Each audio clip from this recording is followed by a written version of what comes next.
Hello everyone, welcome back in my YouTube channel. और हम लोगों ने अभी तक बात कर लिया है कि 1975 में 25 जून को इमरजेंसी लग चुकी है। और आज की वीडियो में मैं आपसे कुछ डाउट्स को क्लियर करना चाहता हूं, जो कि अगर आपके मन में भी आ रहे होंगे, चूंकि आज है 25 जनवरी 2024 और अभी आपने जल्दी में सुना होगा 25 दिसंबर 2023 को जो हमारी गवर्नमेंट है करंट में, उसने 3 नए बिल लेके आई थी। वो बीएनएस, बीएनएसएस और बीएसई। क्योंकि बीएनएस जो है वो आईपीसी की जगह पर आ रहा है और बीएनएसएस जो है वो सीआरपीसी की जगह पर आ रहा है और बीएसए जो है वो एविडेंस एक्ट की जगह पे आ रहा है। तो आपके मन में भी कुछ क्वेश्चंस आ रहे होंगे कि आईपीसी की जगह पर बीएनएस एक नया रूल। पहले तो आपका एक डाउट ये आ रहा होगा कि क्या ये आ गया है, ये इम्प्लीमेंट हो गया है, ये लागू हो गया आपसे? तो इसका आंसर है नहीं, अभी लागू नहीं हुआ है। तो आपका एक प्रश्न ये भी आएगा, चूंकि पार्लियामेंट में लोकसभा होती है और राज्यसभा होती है, और कोई भी बिल अगर लाया जाता है तो सबसे पहले लोकसभा में आता है या फिर राज्यसभा में आता है। यदि वो लोकसभा में आता है तो उसे लोकसभा से पहले पास कराना होता है, फिर वो राज्यसभा से पास होगा और फिर उसे प्रेसिडेंट की कंसेंट मिलनी चाहिए, तब जाके वो जो बिल ड्राफ्ट होता है, बिल होता है, वो एक्ट में कन्वर्ट होता है। चूंकि आप ये भी सोच रहे होगे कि लोकसभा से तो ये पास हो गया, राज्यसभा से भी पास हो गया, प्रेसिडेंट की कंसेंट भी मिल गई है 25 दिसंबर 2023 को, तो क्या ये बिल अब लागू हो चुके हैं? क्योंकि प्रेसिडेंट की कंसेंट जो मिली थी वो एक गैजेट में मिली थी, गैजेट में नोटिफिकेशन देके। तो मैं आपको सबसे पहले ये डाउट क्लियर कर दूं कि हालांकि ये लोकसभा से भी पास हो गया है, राज्यसभा से भी पास हो गया है और प्रेसिडेंट की कंसल्ट से 25 दिसंबर को 2023 को गैजेट में नोटिफिकेशन भी निकल चुका है कि बीएनएस और बीएनएसएस और बीएसए 3 तरीके के एक्ट अब ये हमारे आएंगे। अभी ये लागू नहीं हुए क्योंकि इन्फोर्समेंट डेट अभी डिक्लेयर नहीं करी गई है। जिस दिन से ये इन्फोर्समेंट डेट डिक्लेयर कर दी जाएगी उसी दिन से ये एप्लीकेबल हो जाएंगे, बीएनएस, बीएनएसएस और बीएसए। तो ये समझिए उसी दिन से हमारे ये डिक्लेयर हो जाएंगे, उसी दिन से हमारे ये लागू हो जाएंगे।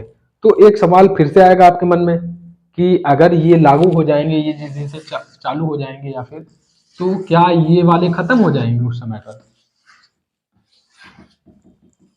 या फिर अब हमें इसे नहीं पढ़ना है, आईपीसी, सीआरपीसी और एविडेंस एक्ट को? इस तरीके से आपको क्वेश्चन आ रहे होंगे। तो ये समझिए ये हमारे खत्म हो जाएंगे, ये हमारे लागू हो जाएंगे, तो ये हमारे खत्म नहीं होंगे, वो हमारे चलेंगे। क्योंकि ये जो है आप आईपीसी और सीआरपीसी क्या है, आप ये क्रिमिनल लॉ को प्रमोट करते हो। क्रिमिनल लॉ जो है वो हमारा प्रोस्पेक्टिव नेचर का होता है, भविष्य लक्षी नेचर का होता है, मतलब कि वो जिस दिन से बनता है उसी दिन से वो लागू होता है। ये रेट्रोस्पेक्टिव नेचर का नहीं होता है। रेट्रोस्पेक्टिव नेचर का ना होने की वजह से ये समझिए जिस दिन से ये इन्फोर्समेंट डेट आ जाएगी उस दिन से, जैसे अभी क्या होता है, जो अभी इस समय तक अभी चल रहा है, अगर एफआईआर लॉन्च होती है तो सीआरपीसी की धारा 154 के तहत एफआईआर लॉन्च होती है और आईपीसी के उसमें सेक्शंस लगते हैं। मान लीजिए अगर किसी ने मर्डर करा है तो आईपीसी 302 आईपीसी इस तरीके से लिखा जाता है कि उसके ऊपर ये एफआईआर में लिखा जाता है, ये उसके ऊपर चार्ज लगा है। तो आप ये समझिए इस तरीके से होता है। तो अब ये समझिए ये जो है ये रेट्रोस्पेक्टिव नेचर के तो नहीं है, ये प्रोस्पेक्टिव नेचर के हैं।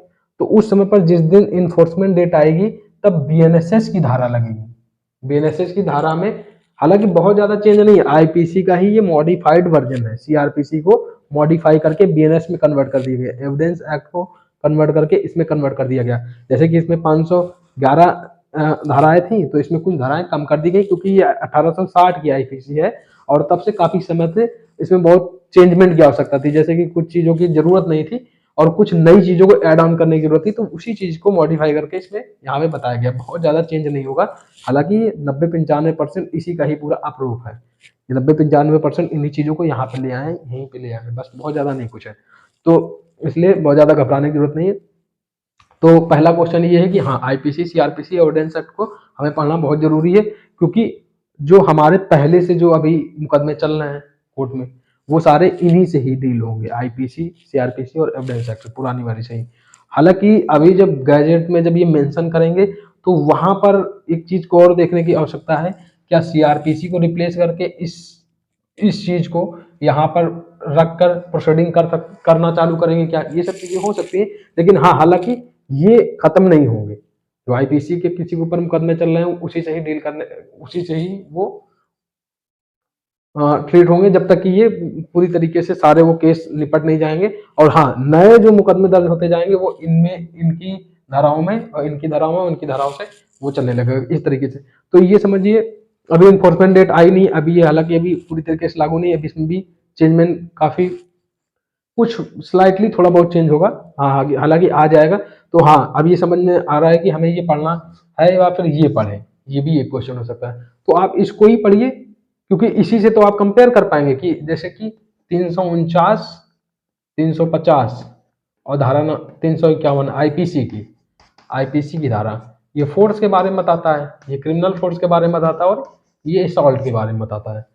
तो बीएनएस में आप जाएंगे तो ये 128, 129 और 130 सेक्शन नंबर पे आ गए हैं। हालांकि जब ये लोकसभा से पास हुआ था तब इसकी पोजीशन थोड़ी सी बट डिफरेंट थी, 126, 27, 128 इस तरीके से थी, थोड़ा एग्जैक्ट नहीं मैं एकदम बता रहा हूँ, इसी तरीके से बस है। तो जो यहाँ पे 349 में फोर्स को डिफाइन करा गया था वहाँ वही चीज यहाँ पे डिफाइन करी गई। तो आपने जैसे यहाँ पे कुछ पढ़ लिया है तो ऐसा नहीं कि यहाँ पे आपको भूल जाना है वो, और अगर मान लीजिए यहाँ कुछ था वो क्यों हटा उसके पीछे का रीजन आपके लिए बहुत इंटरेस्टिंग होने वाला है। हालांकि थोड़ा काम बढ़ेगा, पढ़ना भी पड़ेगा, लेकिन हाँ इंटरेस्ट लीजिए आप, और सारी जानकारी तो मैं आपको दे ही रहा हूँ, और आप जानकारी एकत्र करने के लिए आस्पेक्ट से आप देखिए समझिए आप। तो ये एक हमारा डाउट क्लियर हो गया कि हाँ ये रेट्रोस्पेक्टिव नेचर के नहीं होंगे, प्रोस्पेक्टिव नेचर के होंगे ये। तो ये जिस दिन से लागू होंगे उसी दिन से इनके तहत धाराएं मुकदमे दर्ज होना चालू हो जाएंगे और इस तरीके से साक्ष्य कलेक्ट होना चालू हो जाएगा। और फिर उसी समय पे भी देखेंगे जब इन्फोर्समेंट होगा अभी क्या होता है क्या नहीं। अच्छा एक चीज आपके और मैं डाउट क्लियर कर दूं कि आज 25 जनवरी 2024 अभी थोड़े दिन पहले की बात है, तो कुछ अभी काफी प्रोटेस्ट हो रहा था हिट एंड रन को लेके, हिट एंड रन को लेके काफी प्रोटेस्ट किया जा रहा था।